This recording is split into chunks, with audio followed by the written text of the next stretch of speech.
Artist जो होता है उसको काम का शौक होता है। तो हमारी हीरोइंस के बुफॉन होने लगे, फ्रॉक्स आने लगे, हीरोज ड्रेस सूट पहने, ये हमारा पोशाक नहीं है, इसमें कोई हिंदुस्तानियत नहीं है।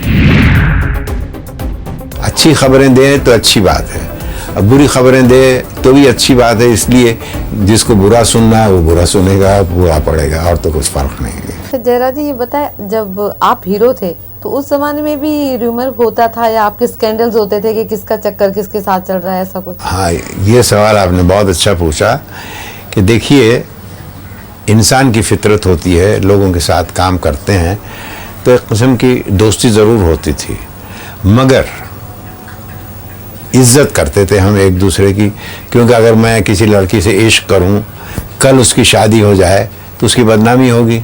अगर मेरे साथ कोई अफेयर होता, सिर्फ हम सुबह आते थे, शूटिंग शाम को चले जाते थे, पिक्चर देखते, किसी से कोई ताल्लुक़ नहीं होता था। बस जितना हमारा ताल्लुक़ होता था वो स्टूडियो में हंसी खेल होता था, वो चले जाते थे।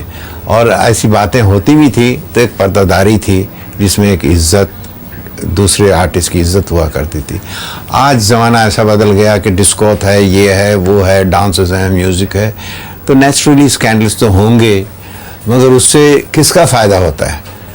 पढ़ने वालों को सिर्फ क्या है कि एक जैसे इंसान की फितरत है कि क्यूरियोसिटी जिसको कहते हैं, भाई उसका क्या हुआ, वो फलाना कहाँ गया है, फलाना इधर गया है, वो ये देखने के लिए 15 रुपए दे के मैगज़ीन लेके आते हैं आप, 1 घंटे 2 घंटे में पढ़ के फिर उसके बाद पढ़ने की कोई ज़रूरत नहीं है उसमें। आज तस्वीरें जो हैं उसमें निकलती हैं तो पान वाले क्या लगा देते हैं, भाई आर्टिस्ट की जो तस्वीरें लग जाती हैं। तो जिसको ये इस किस्म की मैगज़ीन्स फॉरेन कंट्रीज़ में भी होते हैं, इसको फ़ैन मैगज़ीन्स कहते हैं। इससे सीखने के कुछ नहीं, ये ख़बरें देते हैं। अच्छी खबरें दें तो अच्छी बात है, अब बुरी खबरें दे तो भी अच्छी बात है, इसलिए जिसको बुरा सुनना है वो बुरा सुनेगा, बुरा पड़ेगा, और तो कुछ फ़र्क नहीं है। ये आजकल तरक्की हुई है, लेकिन प्रिंटिंग, फ़ख्र इस बात की है मुझे आज के मैगज़ीन्स के ऊपर कि प्रिंटिंग वैसे ही होता है जैसे फॉरेन कंट्रीज़ में होती है। उतनी अच्छी मैगज़ीन हमारे हर यानी डिपार्टमेंट में, आर्किटेक्चर कहो, आर्ट कहो, यानी न्यूज़ कहो, हर चीज़ में तरक्की ज़रूर की है, लेकिन फिल्म की जो है, जो काम की मैगज़ीन है, वो बहुत कम है। अच्छा जयराज जी ये बताएं कि आपने आप कितनी फिल्मों में काम किया होगा, मतलब एज कैरेक्टर आर्टिस्ट, जब आप चेंज कर दिया आपने अपना? देखिए, इसमें एक बात और है, 300 के ऊपर नीचे मेरी फिल्में हुई हैं, लेकिन कई फिल्में बन के पड़ी हैं जो रिलीज़ नहीं हुई है, कोई अधूरी पड़ी हैं, तो ये मैं गिनूंगा नहीं। लेकिन जो पिक्चरों में मैंने काम किया है और रिलीज़ हुए हैं वो 300 के करीब हैं, और हर भाषा में मैंने की है, मराठी, गुजराती, पंजाबी, भोजपुरी, इंग्लिश और इंडो रशियन फिल्म में भी मैंने काम किया है। तो आर्टिस्ट जो होता है उसको काम का शौक़ होता है, ये नहीं कहे कि भाई देखो मेरे पैसे रख दो तो मैं कल शूटिंग पे आऊँगा, नहीं तो मैं नहीं आऊँगा। ये हमारे ज़माने में नहीं था। क्यों? कि महीने के बाद तनख्वाह मिलती थी, और वो भी हम कहते थे यार रख लेना तुम्हारे पास ही, नहीं तो खर्च हो जाएंगे। तो वो हम आगे वो पीछे, कभी कभी बॉम्बे टॉकीज तक यही बात होती रही, भाई तनख्वाह ले जाओ तुम। अरे मैंने कहा यार रख लो। अरे भाई कितने दिन मैं रखूँ, ले जाओ भाई, घर जाके खर्च करना ही है ना हमें। तो इस किस्म की बातें होती थी। अब तो खैर ज़माना बदल गया है, कोई शिकायत नहीं। अब मैं अगर हीरोइन का नाम गिनाऊं तो मेरी तकरीबन 300 पिक्चरें बनी, जिसमें से 165 पिक्चरों का मैं हीरो रह चुका हूं। तो हीरो अगर हो तो अगर रिपीट भी अगर किया जाए तो थोड़ी सी बात है कि 80-100 तो हीरोइन हुई होंगी, मेरे सामने काम कर चुकी हैं। दिव्या घरानी, नीना, वीना, ये सब मधुबाला, सुरेश, जिस मैंने कहा, ये सब मेरी हीरोइन रह चुकी हैं। लेकिन एक बात ज़रूर है, उस ज़माने में हमें पैसे कम मिलते थे, लेकिन प्यार मिलता था। प्रोड्यूसर हो, या डायरेक्टर हो, आर्टिस्ट हो, कुछ भी, हम हंसते खेलते काम करते थे जैसे कि एक ही परिवार के हैं हम, और खाना खाते थे। और एक बात और बता दूं, उस ज़माने में कोई प्रोड्यूसर एक चाय नहीं पिलाता था, चाय के पैसे भी हम ही देते थे, खाना भी हमारा घर से आता था, कोई पैसे नहीं देता था। आज तो खैर कि अगर मुझे चाहिए तो आप कहेंगे आप क्या लेंगे, तो मैं कहूँ भाई कुछ नहीं, चाइनीज़ खाएंगे आप, बिरयानी मंगवाओ, वो सब कुछ नहीं था उस ज़माने में, कुछ नहीं था। हमारे डब्बे आते थे, जैसे मिल के वर्कर्स थे उस तरह डब्बे आते थे, सब बैठ के हम खाते थे।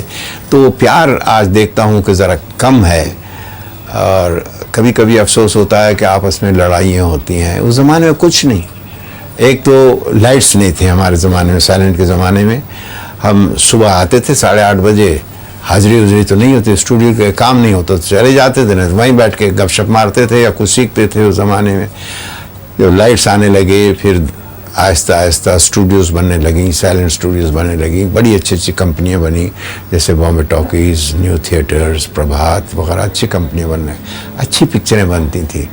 इसमें एक बात बता दूं आपको, अक्सर मुझसे कहा जाता है और मैं ये जवाब देता हूं कि हमारी आज़ादी मिली 1947 में, उससे पहले मैंने काम किया है, देविका रानी जैसे मशहूर आर्टिस्ट, वीना, ये लोग सब थे।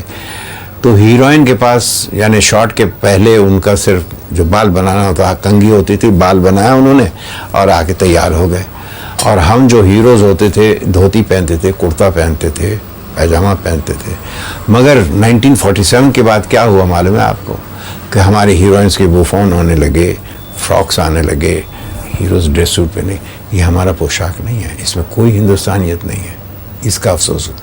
इसको बार बार ख़ास करके मराठी प्रोड्यूसर्स जो थे, जितनी भी तस्वीरें वो बनाई हैं, उन्होंने ऐसी नहीं बनाई कि जिसमें अंग्रेजियत हो। मैंने 4 मराठी पिक्चरों में काम किया है, 4 पिक्चरों में काम किया है, एक पंजाबी पिक्चरों में काम किया है, और फॉरेन पिक्चर्स में मैंने परदेसी, 9 Hours to Rama, माया, ये सब पिक्चरों में काम किया। लेकिन देखा गया कि कहा जाता है अक्सर कि भाई हीरो ने एक ऐसा ड्रेस पहना है, एक ऐसा कैरेक्टर है। बोले ऐसा जानवर तो किसी जंगल में नहीं है कि भाई हाथी के दांत है, कुछ यानी खरगोश के साले कान है, ऐसा कहाँ जानवर मिलता है। हमारे फिल्मों में कभी ज़रूर मिलता है साहब, कभी कभी। तो आज जो पोशाक पहनते हैं करते हैं, ये तो हिंदुस्तानियत नहीं है, इससे अफसोस होता है। इसको सारा फिर उन्होंने शुरू जो किया है वो थे सज्जित रे। उन्होंने जैसे हम हिंदुस्तानी हैं, हमारी क्या ज़िंदगी है, हमारी भूख क्या है, हमारी हालत क्या है हमारी, तो ये पिक्चरें जो है, इसके बाद एक दौर आने लगा जिसको फैमिली ड्रामास कहते थे, वो आता था मद्रास से। फैमिली ड्रामास ज़्यादातर मद्रास से, हमारे यहाँ भी बनता था, VM व्यास करके थे, कई लोग थे, SM यूसुफ, ये इस किस्म की पिक्चरें बनने लगी। और फिर जब हिस्टोरिकल्स है या मैथोलॉजिकल्स हैं, उसमें अपनी सही हिंदुस्तानियत की झलक आती थी। अब खैर किसी तस्वीर में भी चले जाइए, बात यह है कि अगर मैं आज पुलिस ऑफिसर के यहाँ जाऊँ या पुलिस ऑफिस में जाऊँ और कहूँ यार मुझे एक रिवॉल्वर चाहिए मेरी सेफ्टी के लिए, वो कह लगे आप अर्जी तो दे दीजिएगा, तो 3-4 साल के बाद आपको मिल जाएगा। मैं घर आके सोचता हूँ यार मैंने फलानी पिक्चर देखी, उसमें इतने मशीन गन थे, इतने पिस्टल थे, ये लोग कहाँ से लेके आए। ये एक सोचने की बात है। खैर एनी हाउ मैं इतना ज़रूर कहूँगा, जो कुछ भी अपने आर्टिस्ट करते हैं, डायरेक्टर्स करते हैं इंडस्ट्री में, यानी आज थिएटर्स भी बढ़ गई हैं, वीडियो की कंपटीशन भी आ गई है, फिर भी हमारी पिक्चरें चलती हैं।